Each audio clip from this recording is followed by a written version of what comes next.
Okay, so it's already 9:11. So tayo po ngayon ay dadako sa ating mensahe. It will not take long, by the way. Nakita ko yung init, sobrang init, no? Kaya na paglabas namin sa bahay, it's already 8:20 ata or 8:15. Parang ang oras ay alas 9 na. I mean parang alas 10. Grabe ang init, no? So praise the Lord. Wala po ako. It's not my right to thank may nag-sponsor at actually di sponsor yun eh. Kundi talagang may nag-love gift, no? May love na, may gift pa, no? Sa mga gamit na meron tayo ngayon, ano? So itong hawak ko po. So maybe later on si Papa na po ang magpapasalamat sa kabuuan. And isa lang masasabi ko, nagkaroon po tayo ng upgrade sa ating music, no? As you can see, wala na po tayong kalat-kalat po dyan. Naging malinis na. Praise the Lord. Palakpakan natin ang Diyos. So, yung ating media ay nandun na yung ating sound system nandun na sa likod, si Maverick. Sa susunod, Ate Kayla, doon ka na rin, kasama na doon. Kasi nahihiwalay ka eh. So, dapat doon ka sa likod. So, pinapasalamatan ko ang mga taong ginamit ng Diyos. Again, si Papa na po ang magpapasalamat sa kabuuan mamaya. So, ngayon, mga minamahal kong kapatid, tayo po ay lalako sa ating mensahe. Sa pinaka-importante, pwede bang yung katabi mo ngayon ay sikuhin mo? Grabe, no? Sabihin mo, salamat dahil kasama kita ngayon. I-reach out mo yung katabi mo at sabihin mo, salamat dahil nagpakita ka pa. Come on. Hallelujah! Palakpakan natin ang Diyos! Praise the Lord! Hallelujah! Hallelujah! So, my title for this morning is a very simple topic. It's all about more of God and less of me. Amen? Okay, one more time, basahin po ninyo yung title. 1, 2, 3, go! Okay, padali lang muna natin yung, yung mga nakita po ninyo na nangangampanya ng liko. Hindi pong ibuto yan kasi dapat pag Sunday nagpapahinga yan eh. No? Talaga naman rest day dapat. No? So, akin lang naman yan ha. Okay, so more of God and less of me.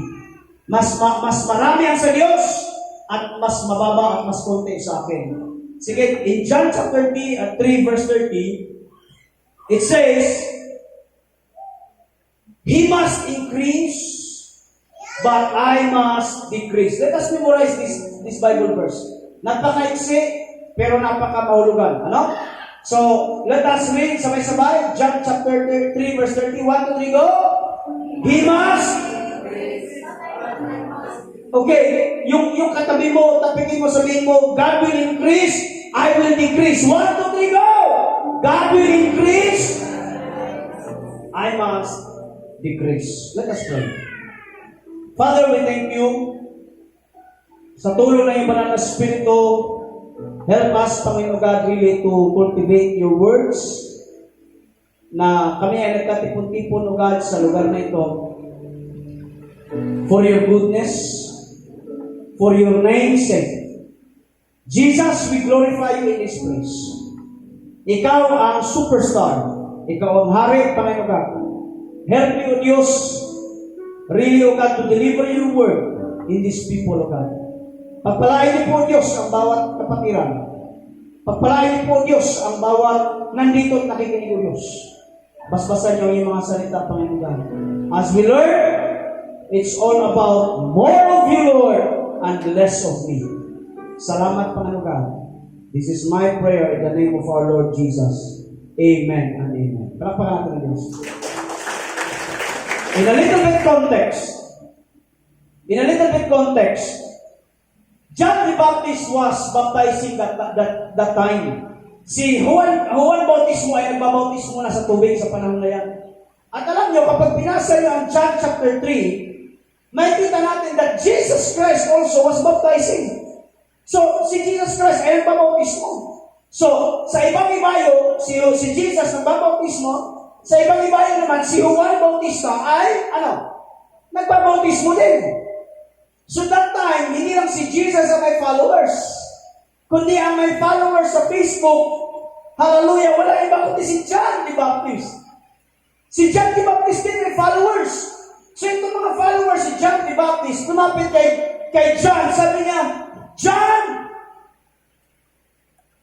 nagbabautismo si Jesus at tingin ko mas marami na siyang followers, Kuya. Mas marami na siyang followers. Hindi ba ito conflict sa'yo? Nandiyan ba tayo mga kapatid? Pwede ba gisingin mo yung katabi mo, sabihin mo, huwag kang matulog. Alam niyo, kung nakaka-impierno lang ang pagtulog, nagami na ng impierno. Tulog lang. Marami na, pero pasalamat tayo sa grace na Diyos. Praise the Lord. So ulitin ko, sabi ng mga tauhan ni John, si Jesus nagbabautismo, and then, ikaw din nagbabautismo. Pero mas maraming followers si Jesus kaysa kay John. Sino ang ating ipa-follow? At nung naglalakad si Jesus, papunta kay John. Kasi magpapabautismo si Jesus kay John. Habang naglalakad si Jesus kay John, nung nakita niya si Jesus, anong sabi ni John? Oh my goodness! He must increase, I must decrease. Can I hear amen? Ulit ko ha? Sabay po silang dalawa, nagbabautismo na ng mga tao. Pero ang sabi ng mga tauhan ni John, ba't marami na siyang followers kaysa sa iyo, John? Okay? Ano ba? Sino ba ang totoo? Pero nung nakita ni John the Baptist, si Jesus, sabi niya, oh my goodness, Jesus must increase, I will be decreased. So, ibig sabihin, wala pong pinakamas mataas kundi ang ating Diyos. Amen? Now, 2,000 years later, ito sa panahon natin ngayon. Are you still with me? Are you still with me? Baka po pag sabi niyang amen, tapos na ako. Because pinagpa-practice ko ito kagabi, umabot lang ako ng 20 minutes sa pag-preach. Kaya, please, mga kapatid, para mas makapagpituhan natin mamaya. In this modern time, uso na ang Facebook. Grabe, no? Praise the Lord. At salamat sa Diyos dahil ang lahat ng kapatiran, huwag kayong mag-alala, hindi lang po kayong may sakit. Halos lahat ng kapatiran na kakilala ko, dito sa Zion, hanggang sa ibang mga Christ Faith Fellowship na affiliated na churches, hindi lang kayo may sakit. Lahat tayo may sakit. Ano yung sakit? Sakit sa vloggers. Naging vloggers na ang lahat. Grabe. Hi guys. Welcome to the club. Welcome to my vlog. Hindi pala club, no? Grabe, no? Again, wala ko sinasabing mali yun. Baka sabihin si pastor, grabe. Napaka-martialo na ba ito, pastor? Na pinagbait? Hindi, makinig mo na kayo. Nung nauso yung vlog, mga minamahal kong kapatid, grabe, no? So, kahit na nagluluto, naliligo, natutulog, noong mga panahon nga sa TikTok, yung, sorry for my word ha, meron doon sa TikTok yung sobrang payat na, sorry for my word, yung nagmumukha na siyang tanga, yung ice cream yati, may mga ganun ba? Tapos may mga, dahil sa pera, no? So, dahil saan, mga minamahal kong kapatid, grabe, no? Pwede lang kasama na kunti yung para hindi ko masyado lakasan yung boses. Malakas na? Okay. Hinaan ko na lang pala boses ko. Okay, rinig naman pala. Okay? Pero parang tingin ko parang hindi ako satisfied eh. So, ibig sabihin, dumating po tayo sa punto, nung dumating ang cellphone, dumating tayo sa punto, mga minamahal kong kapatid, na tayo ay nagiging makasarili. Whether we like it or not, tayo lahat ay biktima. Tayo po lahat ay apektado. Lahat tayo ay naging selfish. Kaya nga na-invento yung word na selfie.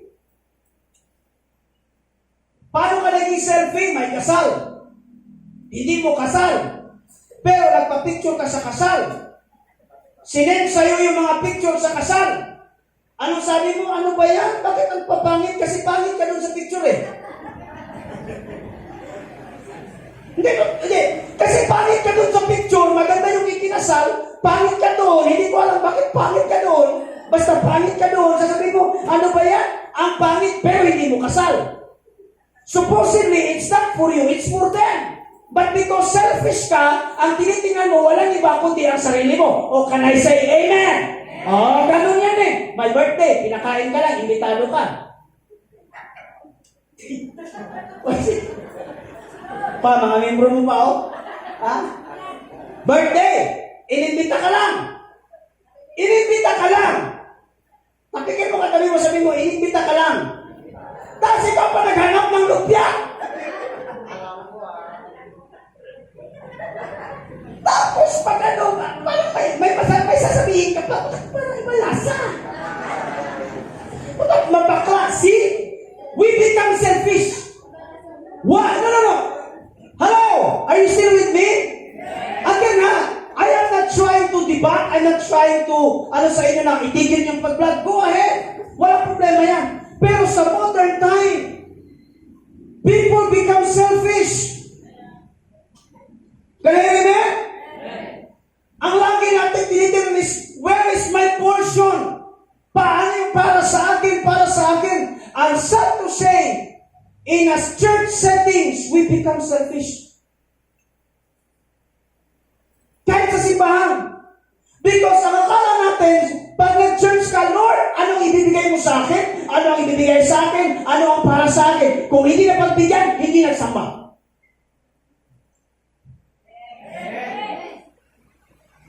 Do I make sense right now? Amen? We become selfish. Lord, ano ang para sa akin? Ano ang para sa akin? Ano ang maibibigay sa akin? Now, let me pray in your heart. If the message is more of God and less of me, it's time for us na every time we worship, we come here in this place, sasabihin mo, Lord, ano ang maibibigay ko sa iyo at hindi ano ang maibibigay mo sa akin. O, pakpak dyan isuon. Lagi kasi nagsasabi, Lord, ano? So may hatag di mo sa kuwa, Lord. Sa Bisaya ba, ano? So may hatag sa pakaon di mo sa kuwa, Lord. Ano ang may bibigay mo sa akin, Lord? Ano may bibigay para sa akin? For me.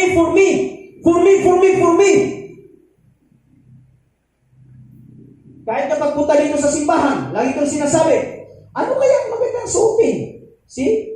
It's always for you. Sabi ni Mrs. sa akin, yan ba ang susutin mo? Oh, yes, of course. Ito lang. Bakit? Nandun sa labahan natin. No choice. Tanggap niyo naman siguro ako kung ganito ako manamit. Amen? Ganun lang. Because it's not the looks, it's the truth. Grabe. It's not the looks, it's the truth. Grabe na. Praise the Lord. Hallelujah. Buhay pa ba lahat? We become selfish. That's why, in every worship service, you need to acknowledge that, Lord, it's more of you and less of me. Amen? It's more of God. Bakit ka lang dito? Hindi para sa crush mo. Hindi ka lang dito dahil sa girlfriend at boyfriend mo. Nakapunta ka lang ng camp, may naghiwalay, may nagka-abra. Tulikol, nagboy mo. Praise the Lord. Bago tayo mag-proceed, palakpakan natin ang Diyos. Now, Pastor, how can we live for God more and less of us? Pastor, paano po kami mamuhay ng mas marami ang sa Diyos and less ang para sa atin? Number one, if we talk about ourselves less and talk about God more. Ulitin ko ang tanong, how can we live for God more and less of us? Number one, if we talk about ourselves less and talk about God more. I'm talking about evangelism. Ang problema sa church ngayon, lagi na lang ganito, the Lord will bless you, the Lord will prosper you, the Lord will heal you. Okay yan, walang problema. Pero nakalimutan natin, na ang pinakamandato ng Diyos at pinakamandato ni Jesus habang siya ay nasa lupa at habang siya ay paakyat sa langit, sabi niya, go and make, ay parang Marina, go and make, believe it or not, hindi ka lang palaging ganyan. Yung katabi mo, kurutin mo, sabihin mo, hindi ka palaging ganyan. We need to talk about God more than ourselves. Kaya, amen? Kaya nga tinanggal natin ang testimony every Sunday. Long way before pa. You know why? Kasi ang testimony pag Sunday, tutungtong na dito, si sister ganito. You know, God is good to me. Ay, isang oras na, gano'n pa rin. Tapos, hindi lang pa sa salamat, may kanta pa. So, tinanggal namin kasi puro naka-highlight sa Kanya at hindi para sa Diyos. Kaya, amen? Parang mahinang amen, amen? So, mga minamahal mong kapatid, hindi ka lang parang ganyan. Hindi ka parang tuon. Malilift up natin ang Diyos if we talk God more rather than ourselves. Bakit kailangan, Pastor, ipahayag ang salita ng Panginoon? Number one, because sa pagpapahayag mo ng salita ng Panginoon, there is power. Sino dito ang nanghihina? Itaas ang kamay. Lahat tayo, huwag kayong plastic, itaas ang kamay. Alam niyo ang sikreto para ikaw ay papalakasin ng Diyos? Magbahagi ng salita ng Panginoon. Basahin ninyo sa Acts 1, 2, 3, go!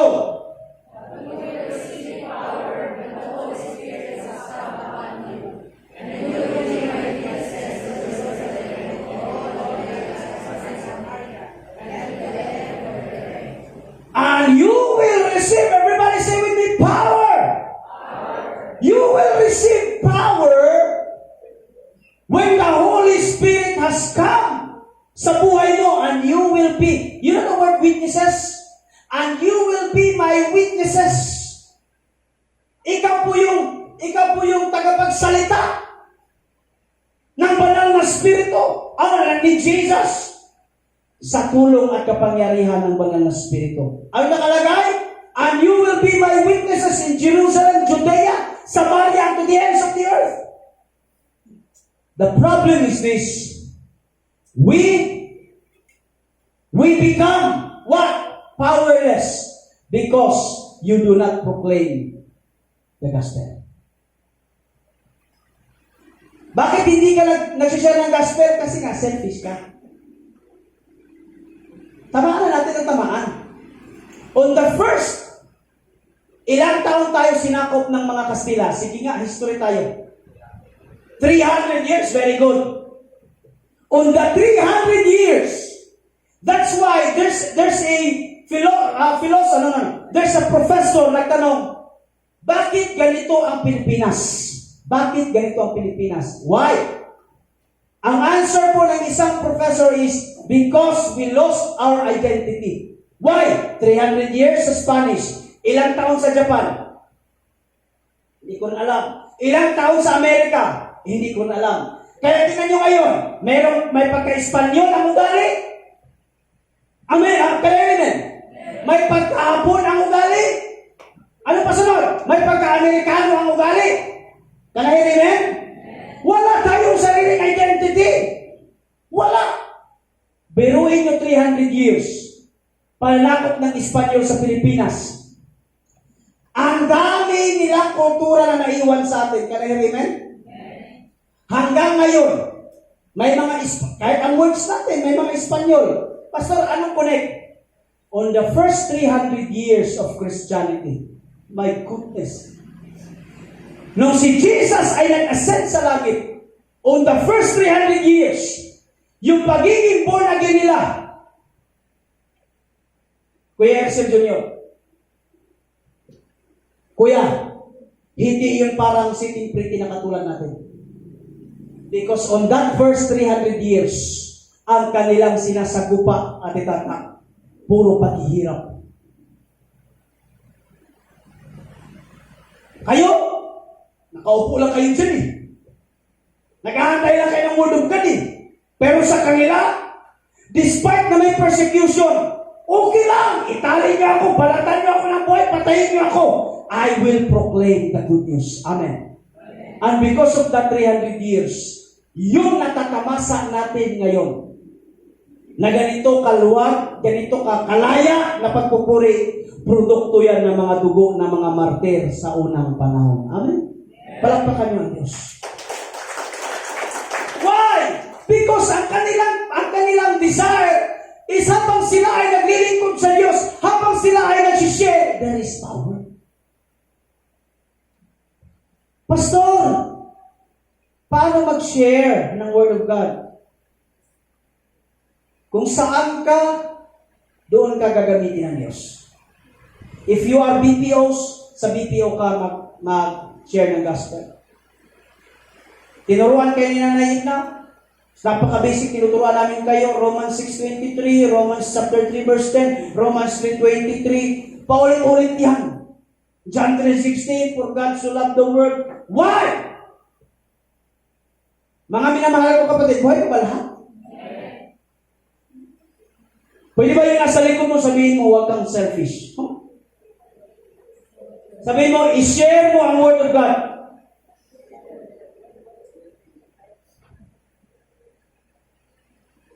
Yung mga customer nag-aaway sa Kuya, awayin mo rin. Pero hindi sa pamamagitan ng pag-away, sabihin mo. Nasaan ko po kayo, Ben? Dahil binato mo ako ng bato, batuhin kita. Anong tinapay? Batuhin kita ng tinapay. Ibig sabihin, kahit anong sinasabi sa'yo, because you are the bearer, you are the witness of the gospel. Kapag may nagagalit sa'yo, huwag mo rin pagalitan. Sampalin mo sila ng katotohanan. Sabihin mo, alam mo sir, ang lungkot ng buhay mo.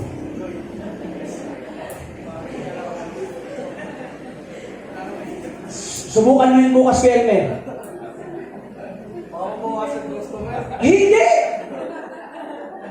Hindi mababawasan. Yan ang mindset natin. Mas madadagdagan. Why? Because where there is the gospel, there is power. Sas, palakpak yan isuot. Yan kasi problema ninyo, mawawala ng customer. Hindi mawawala ng customer. As long as you proclaim the good news, there always power. Amen? Kung bakit ka nanghihina, kasi walang power, kasi walang pag-share ng gospel. Sinabihan ko na si Papa, nag-agree na to. Sabi niya pa, magkaroon ako ng overhaul. Sabi niya, go ahead. So, later on, patapusin niya lang yung birthday ko, doon tayo babanat. No? Sa hindi ko nakakalam, may 6 ang aking birthday, Martes po yun.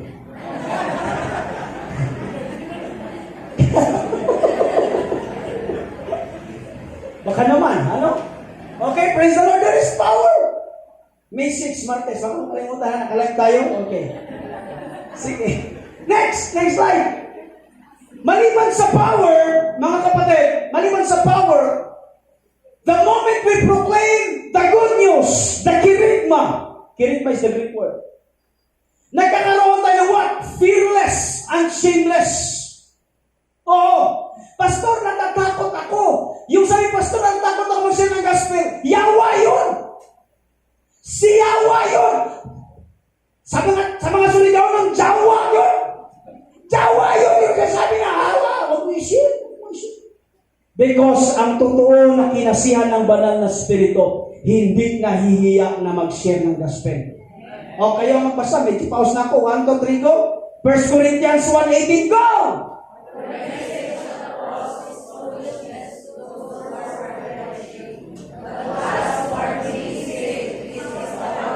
It is the power of God. Palakpakan niyo ang Diyos. The cross, the salvation. Hindi po yung cross na ano talaga, ha? The cross, the power of the cross. Mga minamahal ko kapatid, sa mga perishing, yung mga, ito po ay walang kapuluhan. Pero sa ating mga ligtas, there is always power. Amen? Sa kapwa mo, teacher, i-share mo. Sa kapwa mo estudyante, i-share mo. Hello, amen ba? Kung nagtitinda ka ng manok, i-share mo doon. Nakaborn again. Parang may nang amen. Sa nagtitinda ng sapatos, sabihin mo, I will give you 50% discount if you receive the power of the gospel. Lumuhod ka at magpabautismo ngayon din. Sabi ng customer, ma'am, 50% ko po nakalagay doon. O ibibigay ko to sa iyo. Basta tanggapin mo ang kaligtasan. Can I hear amen? Masyadong nilalait ko lang, pero mga kapatid ko sa Panginoon, huwag natin kasan, hindi po tayo nagpapadami. Minsan ang church naging selfish din. Marami kami. O, titignan nyo. Naging more of our church, imbis na more of God, naging more of the church. Mas marami kami. Kami ang tunay. Kasi kami ang marami. O, saan ka nakakita ng ganyan? Kami yung tunay. Bakit? Nag-i-speaking tongues pala yung pastor eh. Listen to this. Are you still with me? Hindi to joke ha, seryoso ako. Mukha lang akong joker. Paano mo gagawin ito? Sandaraba, yaraba, sandaraba. Hindi ako nagbibiro. Sandaraba, baba, yaraba, sandi. Kung hindi ka nagsisay ng gospel, it's nothing. It's nothing. Parang walang gusto magsabi ng amen. It's nothing. It's nothing. Kahit siguro lumuha ka ng dugo sa simbahan, if you do not share the gospel, you are nothing. Can I hear amen? Next. 2 Timothy 1:7. For God gave us a spirit not of fear. Not of fear, but of power and love and self-control. So, ibig sabihin, ang banal na spirito sa atin, ito po ang nagsasabi sa atin to push us. Share the word of God. Picture niyo ito. Next slide, please. Remind niyo sa sarili niyo yan. Satan doesn't care our church business. Walang pakialam ka. Tapos sinisisi pa natin, nagkasakit ka, nagkalagnat ka, sinisisi po ang yawa, okay lang yan. At least may masisisi tayo. Sinisi natin ang problema, pagsubok natin kay Satanas. Listen to this is the truth. Satan doesn't care our church business. Kung ano yung ginagawa natin sa church, walang pakialam sa Satanas dyan. As long as we don't share the gospel of truth, he's okay. Di magsimba na mo, sige, madirpig. Sabi ng yawa yan, simba na, hala, punta kayo simbahan. Ati Aileen, hindi na, simba kayo dyan, Ati Aileen, no? Grabe ba, tinubi, simba lang, okay lang yan. Pabor ang yawa yan. Okay sa yawa yan. Sige, kayo lang, mag-church kayo. Sabi ng yawa, sige, okay lang yan. But, the moment we proclaim the good news of salvation, Satan will attack us, but do not be afraid. You have the power to demolish the kingdom of the enemies. Palakpakan niyo ang Diyos. It is time for us to proclaim the good news. It is time for us to evangelize. Ayaw ni Satanas yan. Ayaw ni Satanas yan. Ang pagsimba, okay lang. Bakit? Pagdating doon sa simbahan, doon ka lang naman sa sulok eh. Kumakain ka lang naman ng ice cream sa labas. Okay lang yan. O bato-bato sa langit, ang tamaan, okay lang. Upo ka dyan, makinig ka, mula sa tenga, labas sa ganun. Ganun lang ang buhay. Sabi ni Satanas, may nangyari sa iyo, wala. Worship ko lang si Jesus. Okay yan, sabi ni Satanas, papalakpakan ka pa ng yawa paglabas. But if we start to proclaim the good news, it will change the narrative. It will change the narrative. Amen? Sabihin mo kasi yung katabi ngayon, i-share mo sa kaibigan mo. Sige, sige.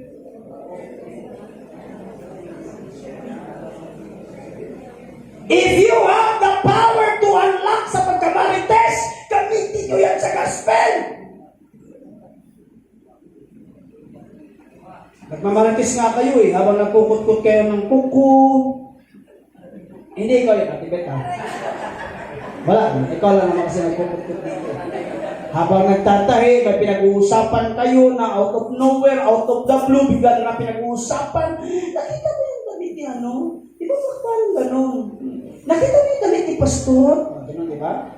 Kahit ano pinag-uusapan nyo, pero ang pinaka-the best na pag-usapan, walang iba kundi the gospel. Can I hear it? Sa mga nagmumotor dyan, imbis na pa ilalim ng init ng ulo. No? Habang nasa traffic ba? Traffic. Kaysa naman sa tinitingnan mo yung, sabihin mo lang na Jesus loves you. Mahal ka ng Diyos. Yung bang malapit ng gigit-gigit, mahal ka ni Lord. Pero pag natamaan, huwag mo lang mahal ni Lord. Mahal ang bayad dito, bayad. Walang mahal-mahal ni Lord dito. Next slide. I have still 3 minutes. Paano masabi natin that it's more about God and less of me? If we take care of the kingdom of God more than ourselves. Pagkatapos i-evangelize, discipleship. Okay. Number 1, paano nourish yourself? Pakainin, palusugin mo ang iyong sarili. Hindi po sa pamagitan ng pagkain na literal. No? Hindi po sa literal. Busog na tayo. Tingnan mo katabi mo, sabihin mo, masyado ka nang malusog. Sige, tapikin mo. Kahit ako wala na yung low carb. Sabi ni Pastor Ayan, walang low carb. Kasi pag namatay daw, doon mo mapapansin ang tao na walang kain or sobra sa kain. Maganda na mamatay ka na sobra sa pagkain. At least, di ba, nakanganga. O pag ganun daw, walang kain yun. Pangit daw yung sa libingan. No? Mas maganda pag namatay, nakasmile. Di ba? At least, puno-puno ng pagkain. Hallelujah. Nandiyan tayo mga kapatid? Nandiyan pa. Hallelujah. So, nourish yourself. Paano, Pastor? Basahin nyo, Matthew 4:4. 1, 2, 3, go! Man shall not live but see? Paano? Nourish yourself first. Kailangan mo pakain ang sarili mo. Word of God, Word of God, Word of God. Word of God. Pwede ba sa likod mo before ako mag-proceed? Kasi alam na natin yan. Sa likod sabihin mo, magbasa ka ng Bible. Sige.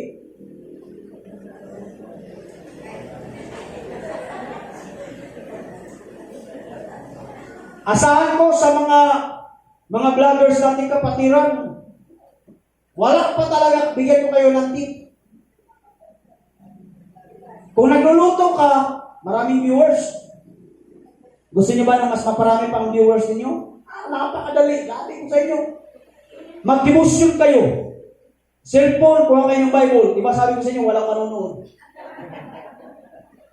At least, pang ano yun. Yung bang mga wala nang magawa yun. Mag-devotion kayo, mag-share kayo ng gospel. Yan ang pinaka-the best na i-vlog. Kaya, amen? Hindi mo na alam kung saan sulok ka ng bahay ninyo magbablog kasi pare-parehas lang ng kanto Dito ka ba sa kubeta, sa ano, sa... Hi guys, ganito ganyan, welcome to my vlog. Grabe. Okay yan. Pero ang pinaka-the best is to proclaim the good news. Amen. Para may amen. Amen? Next. Last na to. Sakto lang pala. Feed the others. Pastor, paano po namin mahalaman na more about God and less of me? If you feed the others. Pastor, paano? In John chapter 21, 15 to 18, hindi ko na nilagay kasi sobrang haba. Sabi ni Jesus, Peter, do you love me? Anong sabi ni Peter? Lord, you know that I love you. Anong sagot ni Jesus? Feed my sheep. Take care of my sheep. Feed my sheep. Ano ibig sabihin niya? The highest form of love is not worship. Ulitin ko ha. Itaas ang kamay dito na minamahal nila si Lord. Itaas ang kamay. Hindi, yung truly ha. Yan sa likod, one more time. Sino dito nagsabi na mahal niya si Jesus? Itaas ang kamay. Salamat. The highest form to say, Lord, I love you, is not worship. Alam, bakit, Pastor? The highest form of love sa Panginoon is to feed the sheep. Take care of the lamb. Feed my sheep. Ibig sabihin, Zion of praise. Tanong ni Jesus, do you love me? Anong sabi ng natin? Yes, Lord, you know that I love you. Anong sabi ni Jesus Christ?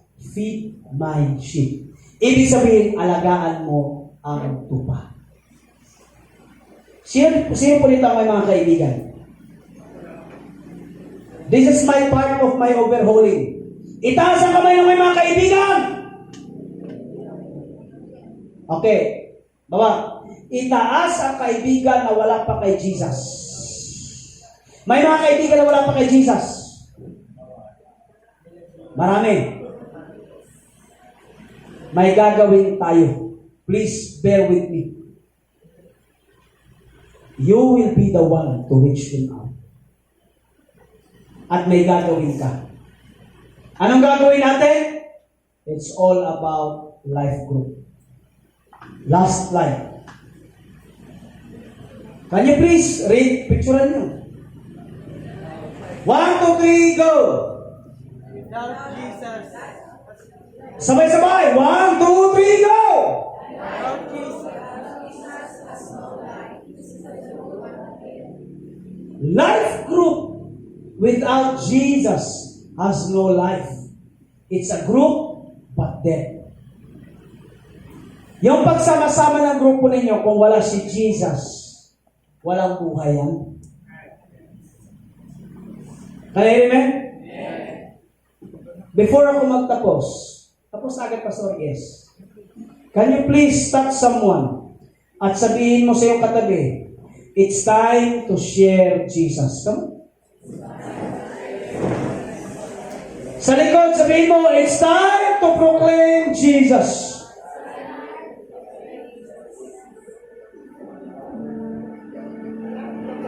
Lahat tayo tumayo. Tapos na tayo, yes.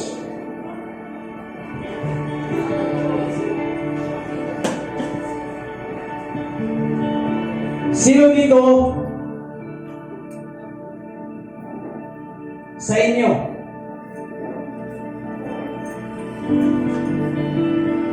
huwag na tayong mangako kasi napapako eh. Hindi naman tayo politiko. Pero sino dito ang passionate na mag-agree sa akin ngayon na pag-uwi ka sa bahay, you will start to proclaim the good news. Sabihin mo, ako yan, Pastor.